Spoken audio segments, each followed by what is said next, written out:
और आज जो हम लोग टॉपिक लेने जा रहे हैं वो है भारत रत्न। आपने सुना ही होगा कि श्री एल.के. आडवाणी को भारत रत्न मिलने जा रहा है। इससे पहले बिहार के कर्पूरी ठाकुर को भी मिल चुका है, मीन्स अनाउंस हो चुका है। तो आइए इसको जानते हैं ये भारत रत्न है क्या, जिसकी बहुत ज्यादा चर्चा हो रही है। तो जैसा कि आपने देखा होगा कि हर साल दिया जाता है, लेकिन ध्यान से सुनिएगा यहाँ पे बात, हर साल भारत रत्न देना ऐसा कोई जरूरी नहीं है। ठीक, हर साल मैक्सिमम 3 लोगों को ही ये मिल सकता है। तो क्या है ये भारत रत्न? ये हाईएस्ट सिविलियन अवार्ड है रिपब्लिक इंडिया का, यानी कि भारत का सर्वोच्च नागरिक अवार्ड है, आपका सम्मान है। इसके बाद जैसा मैंने लिखा है कि not mandatory that it will be awarded every year, यानी कि हर वर्ष 3 लोगों को दिया जाए, ये जरूरी नहीं है। इसके बाद कोई ऐसा रिटेन प्रोविजन नहीं है कि अवार्ड सिर्फ इंडियन सिटीजन्स को ही दिया जाए। क्लियर? यानी कि बाहर के नागरिकों को भी दिया जा सकता है, जो कि दिया भी गया है। इस पे भी बात करेंगे हम। इसके बाद इनका रिकमेंडेशन कौन देता है, क्योंकि आपने पेपर में पढ़ा होगा कि पीएम ने रिकमेंड की, तो यस, प्रधानमंत्री द्वारा इसे रिकमेंड किया जाता है राष्ट्रपति को, और राष्ट्रपति हमारे देश के जो राष्ट्रपति हैं वो इसे देते हैं। इसके बाद अगर इसमें एक और चीज है कि अगर जिसको ये दिया जाता है उसे कोई मॉनेटरी गेन नहीं होगा, कोई मॉनेटरी बेनिफिट नहीं होगा, यानी कि उसमें कोई धनराशि नहीं दी जाएगी। ये पहली बात। इसकी बात है कि आपने आर्टिकल 18 के बारे में पढ़ा होगा जब हम पार्ट 3 पढ़ते हैं, फंडामेंटल राइट के बारे में पढ़ते हैं। तो फंडामेंटल राइट में एक आर्टिकल है, आर्टिकल 18।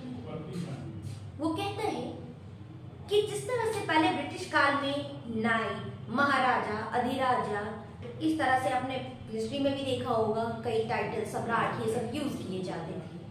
अब क्या है, आजाद भारत में ऐसे कोई भी टाइटल का इस्तेमाल करना वर्जित है। इसलिए जो इनकी अवार्डी है, यानी कि मैंने यहाँ पे लिखा है in the term of the article 18 clause 1, इसे क्लॉज 1 पढ़ते हैं। The award cannot be used as a prefix or suffix. Prefix यानी कि नाम के आगे लगता है, जैसे मिस्टर, ये क्या होता है, ये प्रीफिक्स है। Suffix जो नाम के बाद लगते हैं, to the recipient name cannot be used, यानी कि अगर मानते हैं कि इनको मिलता है या XYZ किसी को भी मिलता है, तो भारत रत्न XYZ नाम के आगे नहीं लिखा जा सकता, या XYZ भारत रत्न ऐसा इस्तेमाल नहीं लिया जा सकता। क्लियर? अब इसकी शुरुआत होती है 1954 में। इसकी शुरुआत कब होती है? 1954 में। शुरुआत के सालों में ये लिमिटेड क्षेत्र में ही दिया जाता था, से आर्ट में, साइंस में, लिटरेचर में। लेकिन वर्ष 2011, ध्यान से सुनिएगा, वर्ष 2011 इसके क्षेत्र को और ब्रॉड कर दिया गया, यानी कि क्षेत्र का विस्तार कर दिया गया, यानी कि अन्य क्षेत्रों में भी दिया जाता है।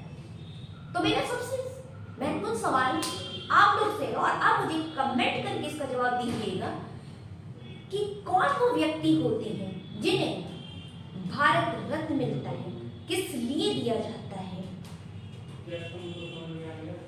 क्लियर? तो फर्दर हम लोग इसकी डिटेल के लिए और जानेंगे, क्योंकि ये बहुत इंपॉर्टेंट क्वेश्चन है जो कि आपकी बीपीएससी, यूपीएससी या अन्य किसी भी परीक्षा में आ सकता है। इसे 1 लाइनर क्वेश्चन भी बन सकता है, जैसे वर्ष 2024 में भारत रत्न किन्हें दिया गया, या स्टेटमेंट वाइज क्वेश्चन भी आ सकते हैं, जैसे इनमें से कोई स्टेटमेंट लिख दिया जाएगा और आपसे पूछा जाएगा इनमें से कौन सा स्टेटमेंट सही है। इसलिए किसी भी टॉपिक जो भी करंट में चल रहा है उसे इन डिटेल पढ़ना होता है, हर पॉइंट पे पढ़ना होता है, ताकि उससे जो भी सवाल बने वो इजीली सॉल्व हो जाए। Okay, thank you.